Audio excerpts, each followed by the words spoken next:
And what's up, everybody? This is Francis over here from PE Nintendo and PlayerEssence.com, and we have the last big episode of Player Essence Cross Nintendo before E3. Guys, this is one of the biggest E3s in recent memory. I mean, I'm so excited to be able to bring coverage to you guys, and of course PlayerEssence.com is going to have up-to-date coverage on Microsoft, Sony, and Nintendo when the show goes off this Monday, June 9th. So seriously, get ready. Hold on, it is going to be a fantastic show. So let's go ahead and we're going to jump right into it. And sorry for any of the background noise you hear. My window's open, my fan is on, it's kind of hot. It's getting summer here where I live, so sorry about that ahead of time. But let's go ahead and we're going to get right into it. So Mario Kart 8, that was the big ticket thing. So we're going to go over some sales numbers here just because it finally shows that Nintendo has some momentum. Mario Kart 8 sold 1.2 million copies last weekend, basically on Friday, Saturday, and Sunday. You know, it basically tore it up, threw it out, you know what I'm saying? It was the best game, and it's really showed that, you know, this type of game can move hardware. I mean, Nintendo, as far as Japan goes, the Media Create sales charts came out, and it sold, Mario Kart 8 sold 325,892 units in Japan, which is by far the best release of the year, easily for any game. Boosted hardware sales, and pretty much in just about a few days to 20K in Japan, which is pretty good, over the 3DS XL, which is also awesome. And of course, we have the rumors coming out from, of course, I don't 100% trust VG Charts numbers for everything, but they did say that hardware was over 187,000 units for the week. And remember, Mario Kart came out at the end, and a lot of people have been reporting, as far as like the certain charts have been reporting, that a high percentage of sales have been coming from those Mario Kart 8 bundles. So you have to think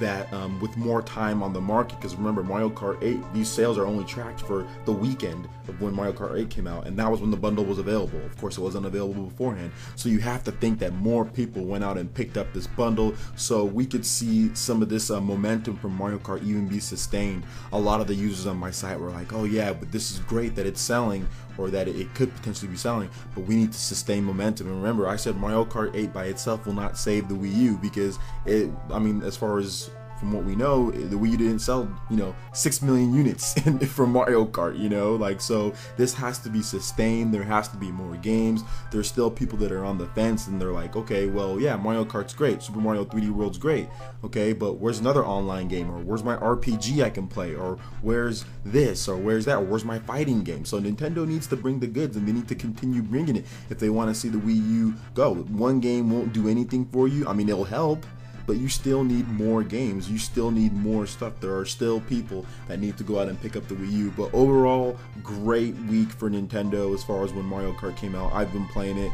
It's such a blast, going through mirror mode myself, so hopefully Nintendo can sustain the momentum. But right now, it's looking pretty good with Mario Kart 8 selling 1.2 million copies in one weekend, and it's still going, because if you check out GameStop.com and a lot of the other places, the Mario Kart 8 bundle is either sold out, or it's either low stock, or just not in there. So that's pretty good, if I do say so myself. So next news here, we're going to be talking about Satoru Iwata will not be attending E3 2014. His physician has advised him to stay home this year, so that's unfortunate that Iwata will not be coming to E3, but he still will be working in Japan, and he'll be doing his duties.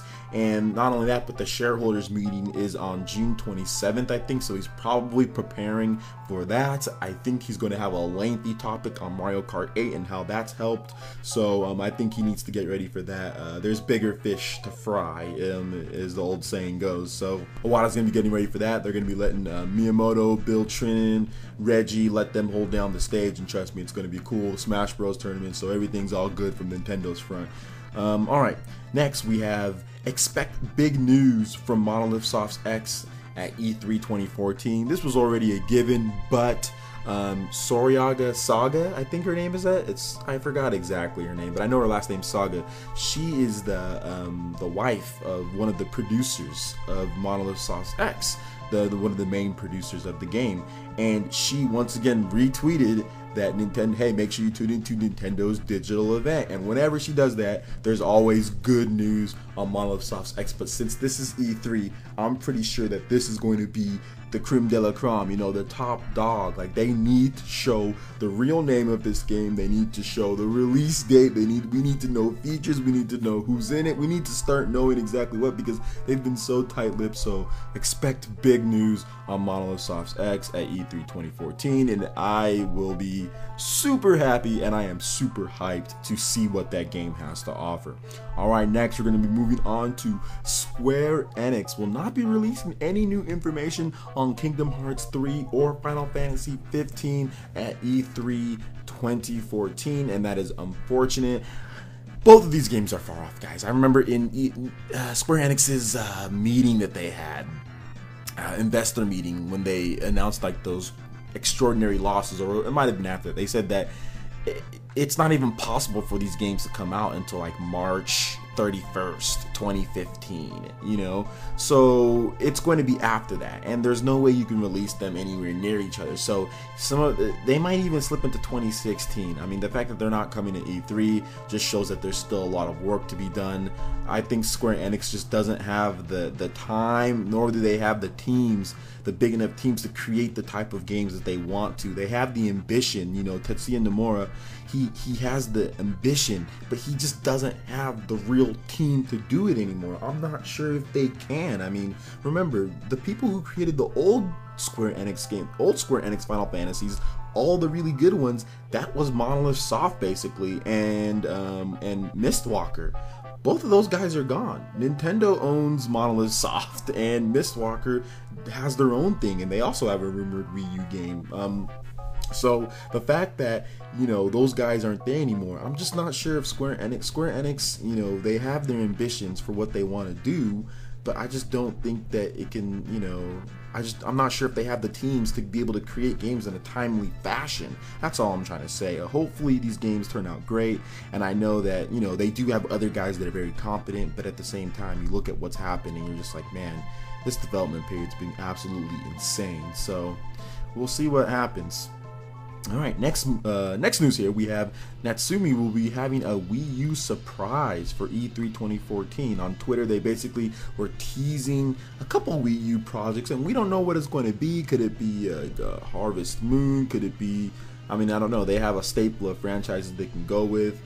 They did announce the game for the 3DS, a Harvest Moon, that they're localizing, so that's really cool. So hopefully we get some pretty cool Wii U games from them. Hopefully I get a chance also to talk to them at E3. I'm going to be looking out for their booth. Plus I'm going to be talking to them at E3, or I think I'm going to get a chance to talk to them at E3 when I stumble upon their booth. So I think it'll be pretty cool to see what they have cooking for the Wii U. Alright, next we're going to be moving on to Nintendo's E3 plans. Nintendo will be doing a ton of great stuff at this year's E3. They've basically revealed the schedule. So on Tuesday, June 10th at 11:35 a.m. Pacific Standard Time, that's when they'll start their basically the Treehouse streaming. So you'll be able to get all the great information from all the games that were coming out from the Nintendo's digital event, which I'll discuss in just a second. And that goes on from 11:35 a.m. Pacific Standard Time to 4 p.m. Pacific Standard Time. And Wednesday, June 11th, from 9:15 a.m. Pacific Time to 6 p.m. Pacific Time. They're also going to be doing Treehouse streaming. And Thursday, June 12th, 9:30 a.m. Pacific Time to 5 p.m. Pacific Time, they'll also be doing Treehouse streaming of video games. And remember, the Super Smash Bros. Tournament is on Tuesday at 4 p.m., which the streaming switches to that.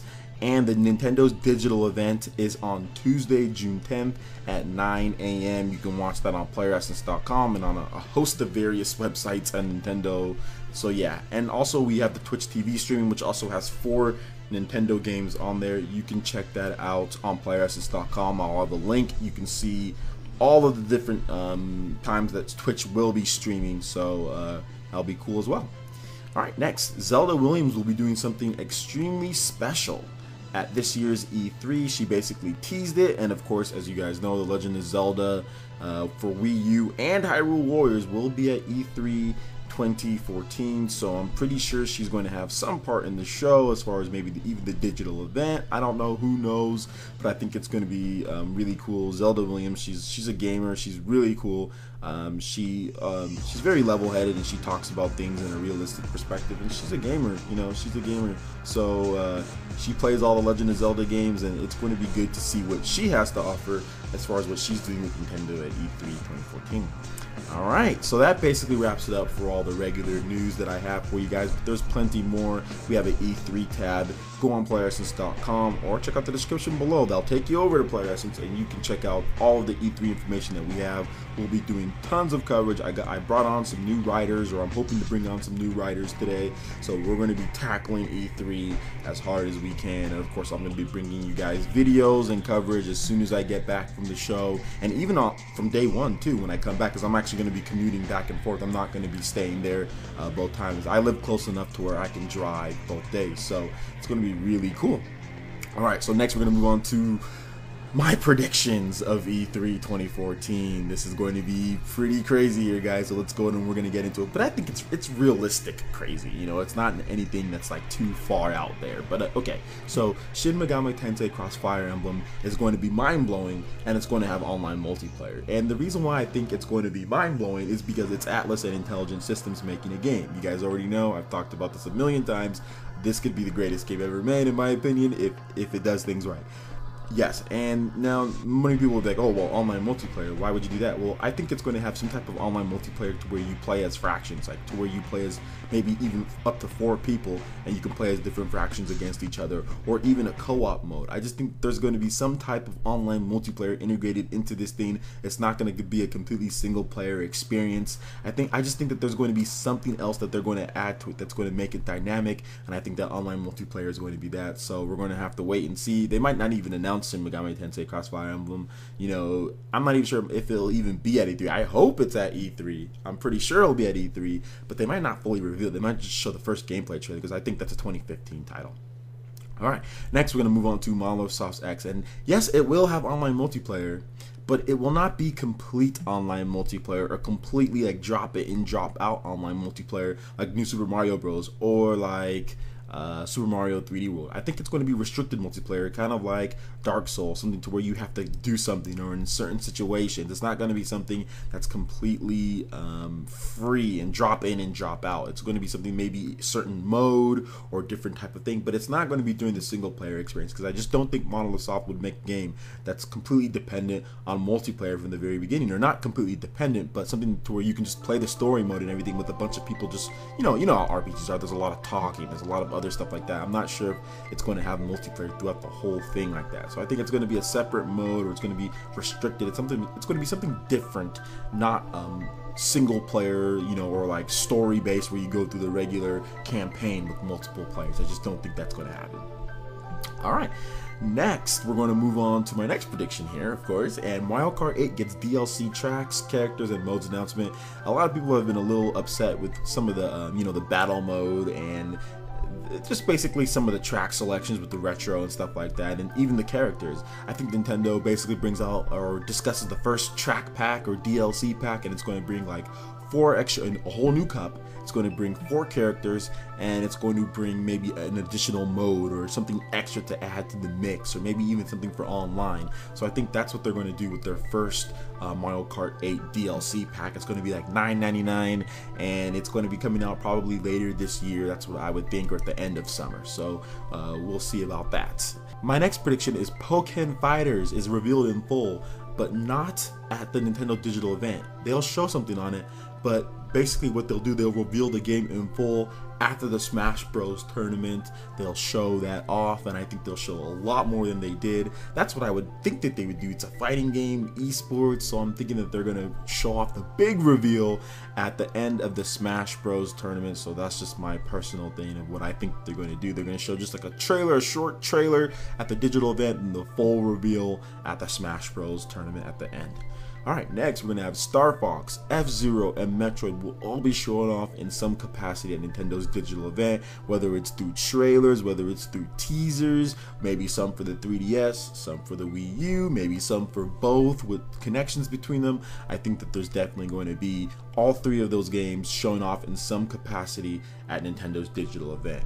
Alright, the next prediction I have here is Devil's Third. Yes, Devil's Third will be on the Wii U as an exclusive, or it will be another surprising third-party game is going to be revealed for the Wii U, something that we did not see coming, kind of like maybe even like Sonic Lost World, how it kind of didn't see that game coming, or at least it being exclusive. That was kind of out of nowhere. So I think there's going to be another surprising third-party game. I mean, Nintendo's done it with Bayonetta. You know, they've done it again. So I mean, even Sonic Boom was kind of surprising when we first saw that. So there's going to be some. I think there's going to be one more. There's definitely going to be one more.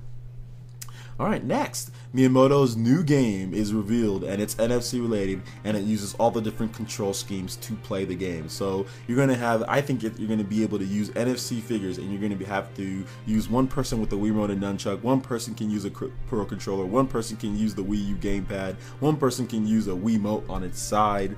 You know, it's just going to have all the different control schemes, and it's going to just basically be some type of fusion mashup with NFC figures, and I think that's just what he's going to do. Miyamoto, he has crazy ideas, and I think that this is time. It's finally time for him to show us what they've got. Alright, my next prediction is Nintendo will announce some type of improvements to the Miiverse or to the Wii U OS, some type of thing that they're going to be doing. Maybe it won't come out soon because we just got that quick boot menu, but I think there'll be some type of thing that they're doing with Miiverse, some type of new evolution that they are going to go through, and they're going to show it off, and maybe even integrate Miiverse more into games, or have a standard protocol for Miiverse, or a stamp system. There's going to be some type of big improvement that they're going to bring to Miiverse or the Wii U OS, and we might see the first glimpses of that at E3 2014. Next, we're going to have GameCube games coming to the Wii U Virtual Console. I think this is almost a given with the whole Smash Bros. Adapter. I call it the Smash Bros. Adapter, but the GameCube adapter for the Wii U. So I think that that's definitely going to be at E3. There's definitely going to be GameCube games. Which GameCube games? Who knows? But I think Super Mario Sunshine, maybe some other games can definitely be announced for the Wii U Virtual Console there. Alright, next. This isn't really a prediction, but it's more of just a statement. The Legend of Zelda for Wii U will be big, will be awesome, and I'm gonna buy it. That is a statement. I don't know, that's not a prediction. I know that it's going to be huge, it's going to be awesome, and I'm going to buy it. So yeah. Alright, and for the final thing that I'm going to be talking about is Nintendo's E3 impresses big time. A lot of people are saying, oh, well, Nintendo's not having a traditional E3. They've already lost. Absolutely. I don't think so. Absolutely false. Nintendo is busted out what I think is best for the gamers, what I think is best for the consumers out there. They're doing tournaments, they're having the digital event where you can watch it from wherever you want. They're doing Treehouse streaming, they're doing the Smash Fest at Best Buy. This is how the evolution of E3 should be, in my opinion. It should be focused around the gamers. It should not be focused around just solely the press and what they get to cover. It should be focused around everybody. Get everybody involved. Give everybody a chance to be a part of the action.